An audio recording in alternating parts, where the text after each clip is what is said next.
And every time I'm going to perform, I always look at that picture. I have it stored in my phone, everything. I always look at that one picture before I perform, because every single performance is dedicated to him. Everyone. I say a prayer before I go out to perform, and it's always about him. It's touching. Yeah, always. Now, April 27th was a Friday. I was at NEPAC the day before the opening, and I was sitting under the tent with Hosted Byron, Suti, yes. Suti, and Abernathy Library. When you came on stage to do your rehearsal, and my first reaction was, why is she doing Congress's song? And she had a very popular song which came out for Carnival. Why was that? I was with the choir. Kitts-Nevis Performing Arts Choir. And that's the song that we had a theme. We started with the Negro spirituals, and we wanted to go up into calypso and stuff. We wanted to keep it as cultural as possible. So that is why we chose that song. But I am doing calypso this year for Culturama. So the reason why they chose me to sing the song, the other guy with me, Shane, that sang with me, he's a calypsonian, and they knew that I am going to go into calypso. So they chose me and him to do that. For me, it was my first calypso performance, so to speak, aside from backing up and getting it done with somebody that has been in it before. Winfest Calypso King. Yes. So there was a method to the madness. Yes. And would you believe that I think that night was the second time we had sung the song together, and we didn't get much rehearsals. I call it an unrehearsed performance. That's good. Because even the night when we were practicing the rehearsals, the dress rehearsals, we had parts that were totally off. But when we hit the stage at Saturday night, we just clicked. And I think maybe it's the performers in us that brought out that. But we did well.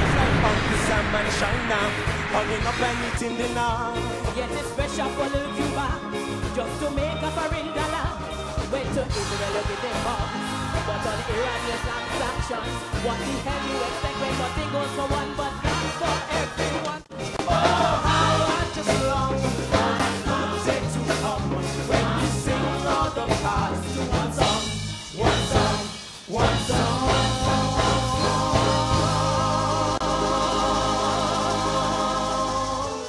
It was an electrifying evening. Did you feel special energy coming from the packed crowd? I felt Harold's energy, sorry. Yes, from the second I found out about that.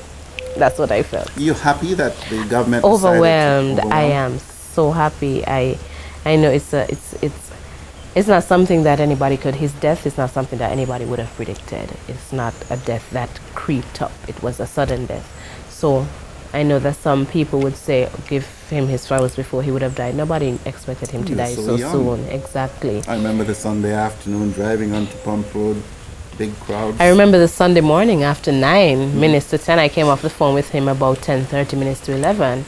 I was speaking to him, and he spoke to me that day. I didn't expect that he would have, that would have been our last conversation. He spoke to me that day like, more like a father. Okay. I will never forget that conversation. He wanted me to sing a song, and it was a Yolanda Adams song. And I kept telling him, every time you put me to sing that song, you put me to sing it original. I do not like to sing high. And he said, you have to learn to sing high. And one of these days, you're going to sing high, and you ain't going to even notice you're singing high. And I was like, you're going to make me sing high? He said, me, not me. Other people going to be there pushing you to sing high. What sort of performance was that to be at? That was supposed to be, they were thinking of doing the Palm Awards the third time. The fourth time, it would have been the fourth Palm Awards. They wanted to work on that, so he was scouring through ideas of what he would have wanted me to do. Unfortunately, Palm Awards did not come off ever again. So nothing happened out of that. And then we were talking about websites, and he started telling me I need to promote my music, I need to start doing some originals. And he kept telling me that he knows that I came from a Christian home, but the gospel music does not bring out my voice, and I need to find my niche and be comfortable with it. And it was a conversation I will never forget. And I remember when I was asked in 2010 to sing for the Culturama opening, and I knew that at that point I would have had to sing two things, calypso or soca, and I was not about to sing calypso. And so I knew that I would have had to sing soca. And after performing, practicing the soca, and I realized I was getting an energy from singing it and then performing it. That's when I knew I would have been singing soca, 2010. And after doing that, it was like that conversation, you need to find your niche, be comfortable with it and work on it. That's when I knew this is exactly what he was telling me. So his conversation, it was an emotional experience for me at that point, because I knew this is exactly what he was talking about. So it was... Resonates even now. Yeah, it does. I have a picture of him, and every time I'm going to perform, I always look at that picture. I have it stored in my phone, everything. I always look at that one picture before I perform, because every single performance is dedicated to him. Everyone. I say a prayer before I go out to perform, and it's always about him. It's touching. Yeah, always. Now, the music world has lost Whitney Houston, of course, on February 11th. And just Thursday of this week, it lost Donna Summer. You're, of course, too young. She was a 70s Oh, no, girl. I know Donna Summer, yes. You I am old school, very old school. Disco Queen did songs like Hot Stuff, Bad Girls. I've sung Hot Stuff so many times. You have? Yes. Love to Love You, Baby. Yes. She works hard for the money. I Feel Love. Now, on an interview on CNN in 2008, she said, I don't like to be categorized because I think I am an instrument, and if you play me, I'll make whatever sound is supposed to come out. And so in the overall spectrum of things, I'm just trying to be true to then she paused, what I feel my mission is. What do you think of that? What is your concept of what Alison DORE should be? Should be. I should be what I feel comfortable being. And at the same time, I should always respect those around me, like I said before, especially my daughter and my parents. My parents, of course, are behind me, so it's more so respecting myself and respecting my child and feeling comfortable doing both. Alison should be comfortable. That's always my thing. No matter what I do, no matter where I'm performing, I should not be put in a position where I feel uncomfortable or compromised, because I will not perform under certain circumstances. I won't. There are times that I see so many female artists in general, but female artists are losing their way because they are influenced too much to be this, as Donna Summer says, hot stuff. You can dress the part, you don't have to act the part. I mean, I wear short clothes. I wouldn't show off my stomach and stuff like that. I wear short clothes. I perform in short clothes. That does not mean that because I'm performing in short clothes that I should be shaking it. No. You understand? Not because I'm a soca singer means that I should be all on the ground. So, for me, it's not about changing who I am or who I should be because people expect that of me. It's about me, my child, and God. That's a contract. Yeah. Now, Denise Gordon, she was a big performer on that opening. She's so proud to be in Nevisian, and of course she's of international acclaim. What impact did collaborating with her have on you? I've known Denise for some time. You've known her for a while. She sang with friends, she sang with Harold. So She, the last thing she said to me, remember the first time she met me actually, it was at Coconut Grove, I think.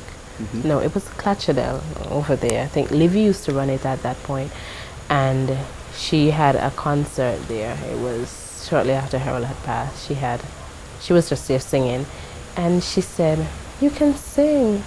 But you're so shy." Yeah. And then when she saw me, she didn't even recognize it was me. She didn't recognize. She was like, "I know that face. I know that girl." And then when she was told it's the same person, she didn't find out it was the same person at the performance either. She found out the night after. Okay. So when she found out that I'm the same person, she said to me, "You found it." That's all she said. "You found it. You go, girl. You found it." So Denise, I would say she also played a part in a small way, a way that I didn't even notice until I met her again. Never heard her. Never heard her personally. Yeah, before she April came. She 24th. came here. She came here. She's an inspiration. She has such a soulful voice. So look back and wonder, how did I make it over? Sing it with me, choir. How I got over. How I got over. How I got over. How I got over. My soul looked back and wondered. How I got over.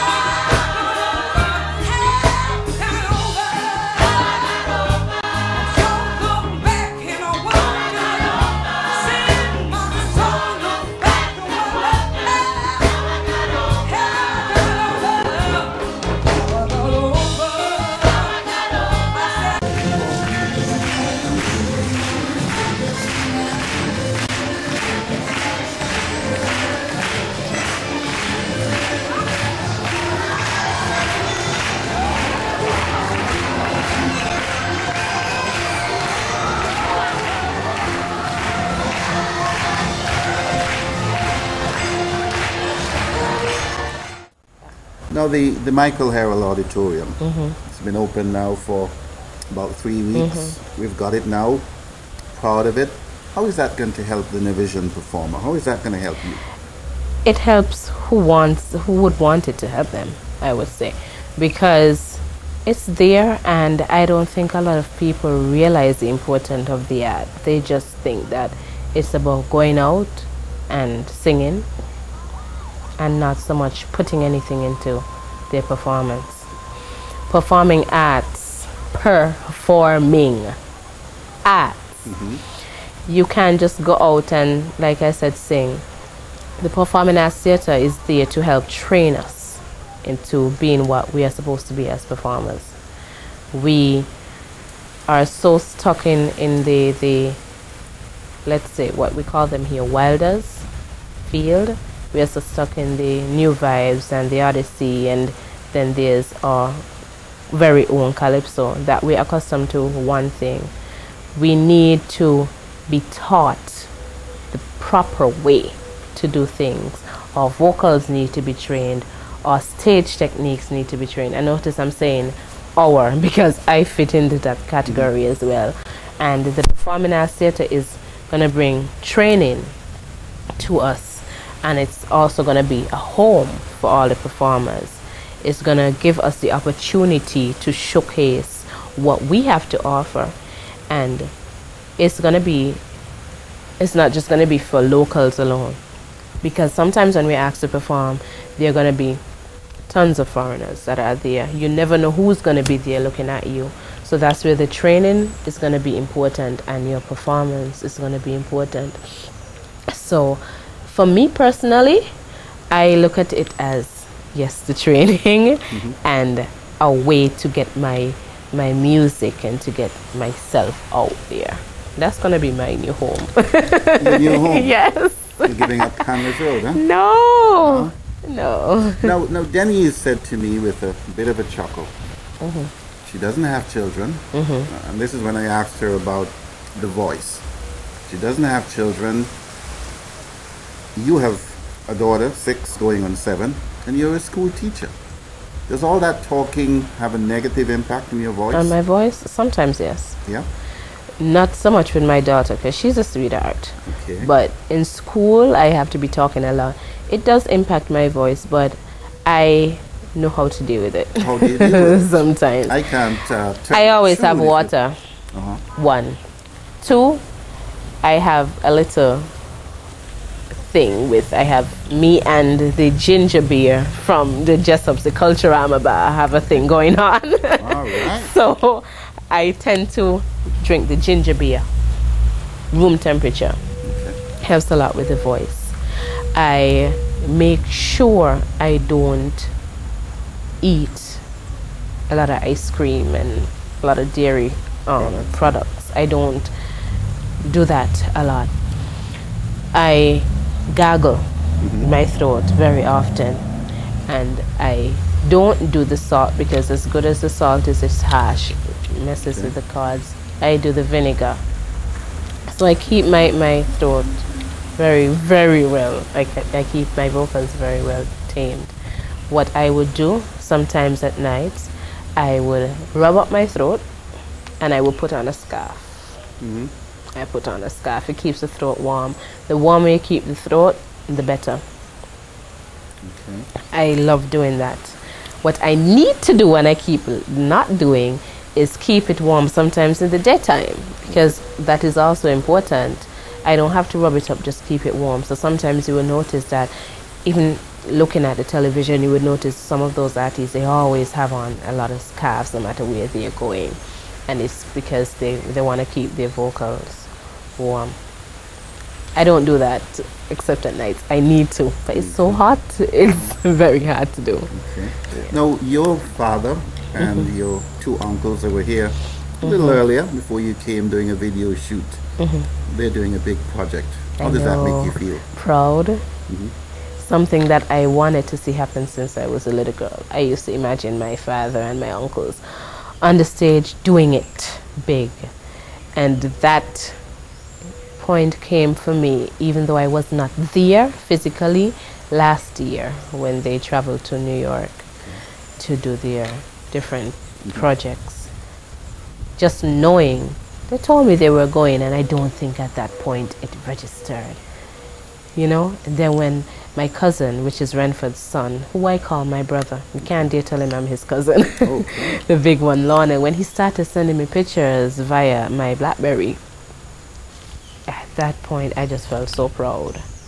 I felt so good. It was like, Alison, if they can do it, you can do it. Yeah. Now what the beat in the sweet by and by, I said I'm going higher someday. Often I watch the clouds up against the sky. Always I knew they were many miles high. But as they sail down the side, far away, I said I'm going higher someday. I'm going higher. To the contrary, do Yeah. you feel you're a generation removed? Do you feel there are more opportunities for you today than they had growing up? There are so many opportunities in this generation, and probably going beyond, because I think my child will get so much more opportunities than I would have had. So there are more opportunities as the generations go along. It's just for me and everybody else to take advantage of that. I think that I have some cousins that just sitting down, that they're sitting down on their talents. I did that for a while, I would say, but there's tons of opportunities, tons. They would not have had them, but I do, and it's. I think that's why they support me so much, because they realize that the opportunity is there and I'm grasping it. Now, the biggest opportunity to date, I believe, will be June 28th, St. Kitts Music Festival. Yes. Sweet 60. You're I performing know. on that night. Yes, the 28th, yes. I'm doing, it's not a long set, it's a 10-minute set, but so much can be done in 10 minutes. Last year, Garlic had a 10-minute set. I performed with him. His 10-minute set the pace for the entire night. People still talk about his performance and our performance. So, yes, it's a big thing. So what's the lineup going to be like? Ooh, from my Your performance? performance. Oh, if you want to know, you'll have to come. I'm not telling you. I'll be there. No I'm not question telling about it. you. I'm not telling you. Just know it's soca night, so expect soca. Okay. We're winding down. And there may be people in the audience who are seeing Ali D for the first time. We've heard your talking voice. So I want to Oh, hear a you bit of gonna your ask me to singing sing? voice. Yeah, and I'm going to give you a wide berth. Anything that you'd like to sing. Anything that I like to sing. My mind is not even thinking about that right now. Get it there. You have Oh, to. what would you like me to sing? Tell me. I just want you to be comfortable. Something that you think our audience will like and that you're comfortable with. Well, you see, this is about me going back to my roots, so to speak. It's about my dad and my uncles and their gospel journey. I don't think that I should be singing anything else right now but gospel. How could I say thanks for all the things you've done for me? Things so undeserved, yet you gave to prove your love to me. And the voices of a million angels could not express my gratitude. All that I am or ever hope to be, I owe it all to thee. To God be the glory. To God be the glory. To God be the glory for the things He has done. With His power He has raised me. With His blood He has saved me. To God be the glory for the things He has done. Amazing There you go. Voice, amazing voice. Thank you. To God be the glory. I need say no more. Okay. Alison Deslin DORE.